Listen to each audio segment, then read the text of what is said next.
கற்பகம், ஆ? வேலுவையும் செல்வியும் இவ்வளவு நேரம் இன்னும் காணோம். வீட்ல இருந்து கிளம்புறப்பவே ஃபோன் பண்ணிட்டேன்.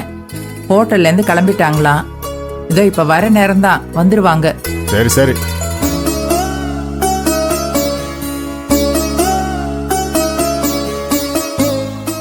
என்ன மகா நீ அமைதியாவே இருக்க? அதெல்லாம் ஒண்ணும் இல்ல. செல்வி மேல இருக்கிற கோபம் உனக்கு இன்னும் கொஞ்சம் கூட குறையல? மா, நான் எதுக்குமா அவ மேல தேவையில்லாம கோவப்பட போறேன்? எல்லாம் அவங்க செய்யறத பொறுத்து தான் நடக்குது. இப்பவும் அவன் முகத்துல முழிக்கிறதுக்கு விருப்பம் இல்லாம தான் இருக்கேன். நான் இங்க வந்ததே என் தம்பிக்காக மட்டும்தான்.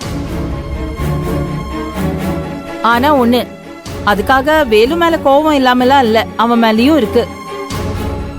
என்ன பண்றது, கூட பிறந்த பாசம் என்ன வர வச்சிருச்சு. என்ன மகா நீ இப்படி பேசுற? பாவம் அந்த பொண்ணு செல்வியை நீ தான் தப்பா புரிஞ்சிட்டு இருக்க. உண்மையிலேயே அவ ரொம்ப நல்ல பொண்ணுடி. நம்ம குடும்பத்துக்காக தான் அந்த பொண்ணு இத்தனையும் பண்ணிட்டு இருக்கா. மா, எதுக்குமா தேவையில்லாம பேசிக்கிட்டு விடுங்க.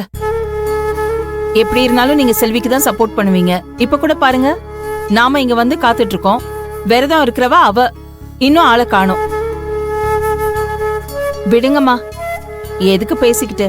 நீங்க ஏதாவது சொல்வீங்க, அப்புறம் நான் அதுக்கு ஏதாவது பதில் சொல்வேன். வந்த வேலையை பாப்போம், விடுங்க.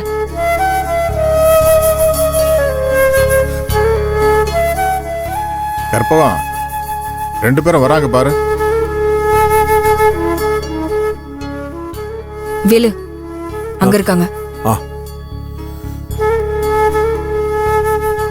வாப்பா, வா செல்வி. என்ன இப்பதான் ஹோட்டல் வேலையெல்லாம் முடிஞ்சுதா? இல்லம்மா, வேலையில அப்படியே தான் இருக்கு. கோயிலுக்கு போறேன்னு சொல்லிட்டு வந்திருக்கேம்மா. சரி, நீ காலையில இருந்து ஒழுங்கா விரதம் இருக்கல்ல?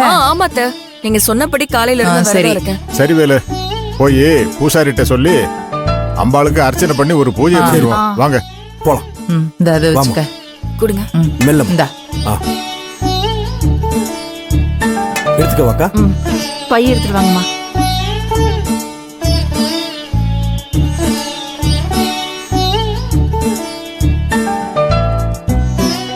வாங்க வாங்க, ரொம்ப நாள் கழிச்சு வந்திருக்கீங்க. சௌக்கியமா இருக்கீங்களா? அதெல்லாம் கொடு. கொடுக்குறேன். கொடுங்க.